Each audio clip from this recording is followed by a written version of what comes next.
ప్రతి ప్రోగ్రామ్కి my special touch అని చెప్తాను కానీ బట్ 100% ఇది ఇంకో రకమైన స్పెషల్ టచ్ ప్రోగ్రామే. ఒక విమెన్ ఎన్ని రంగాలలో ఉండొచ్చు, ఎన్ని రంగాల్లో ముందడుగు వేయచ్చు, ఎన్ని రంగాలలో తనదైన ముద్ర వేయచ్చు అనే సందర్భం వచ్చినప్పుడు అనేక మంది మహిళలు ఈ రోజున సమాజంలో ముందడుగేస్తున్నారు.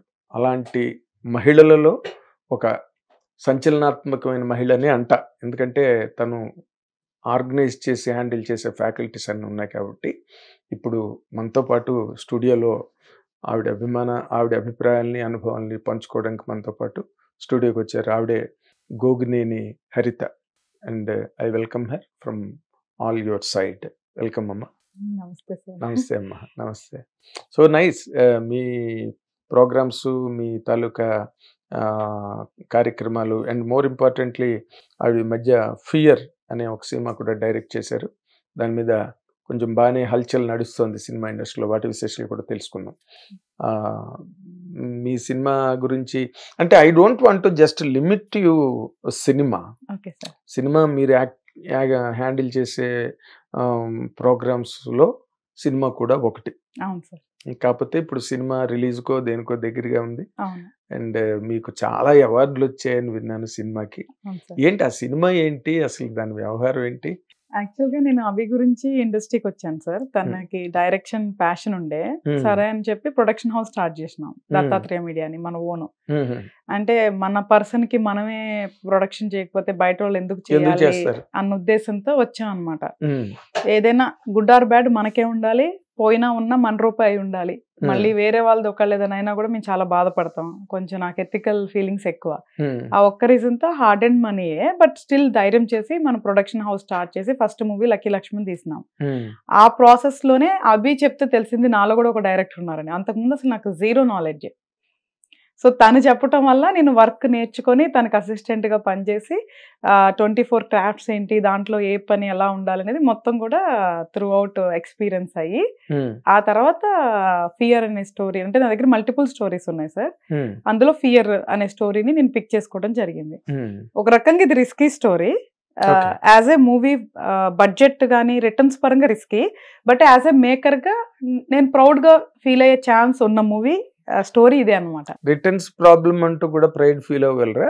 అంతే అంతే. యాజ్ ఎ మేకర్ గా సక్సెస్ అయితే హ్యాపీ కదా సార్. మనీ కంటే ఇప్పుడు మనీ వచ్చి ఎలా తీసారు మూవీ అంటే అది ఇన్సల్ట్ కదా సార్. మనీ ఉన్నా హ్యాపీ కాదు కదా. సో ఒక్కసారి పేరు వచ్చి మనం నిలబడితేనే కదా సార్ మనీ ఎప్పుడన్నా సంపాదించుకోవచ్చు.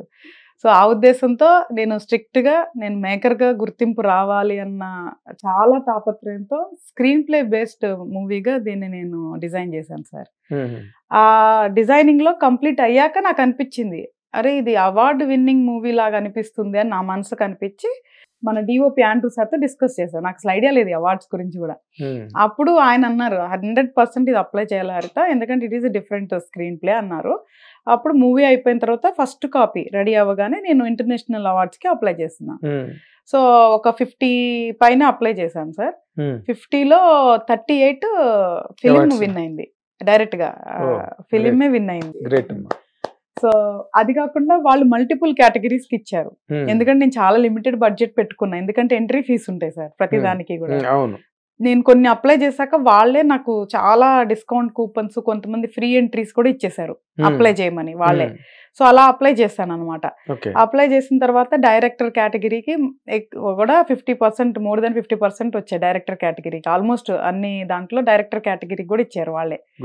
సో ఎడిటింగ్ కి ఇచ్చారు, యాక్టర్ కి ఇచ్చారు, సో ప్రొడక్షన్ కి అట్లాగా 70 అవార్డ్స్ వచ్చాయి. 38 ఫెస్టివల్స్ లో మెయిన్ ఫిలిమే కాకుండా మిగతా అన్ని కూడా కలిపి 70 అవార్డ్స్ వచ్చాయి as of today. So that 30 ఎందుకు వదిలేశారు? సెంచరీ అయిపోను కదా. లేదు అంటే నేను అసలు కౌంట్ నిజం చెప్పిన సార్ ఒక 5-10 వస్తే గొప్పలే. సో అదన్నా చెప్పుకొని గర్వపడదాం అనుకున్నా.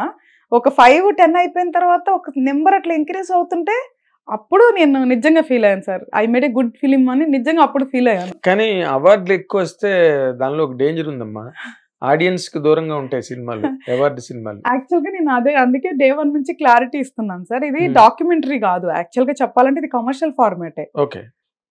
వాస్తవానికి అందుకే ఇంకా కొన్ని మిస్ అవ్వడానికి నేను కారణం అదే.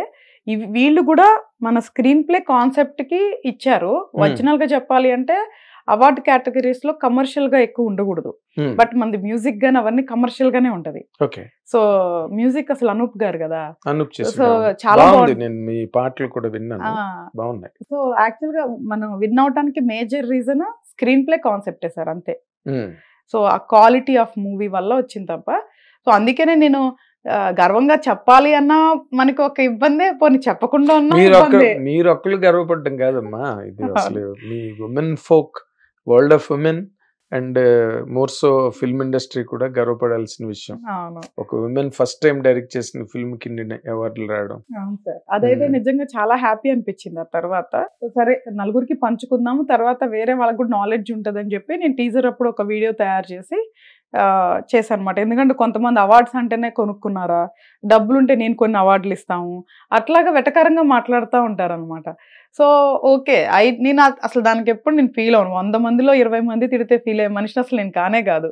100 మంది తిట్టినా అసలు నేను బేసికల్ గా నేను నిజంగా ఫీల్ అవును. I just smile and move on. ఎందుకంటే చిరంజీవి గారి కథ విన్నారా, కప్ప కథ? చిరంజీవి గారు ఒక ఇంటర్వ్యూలో చెప్పారు. అవును, చెప్తారు. ఆ కప్ప ఎక్కుతున్నప్పుడు లాస్ట్ లో కప్పకు వినిపించదంట, కానీ ఎక్కిపోతుంది లాస్ట్. అవును, అట్లా అంతే.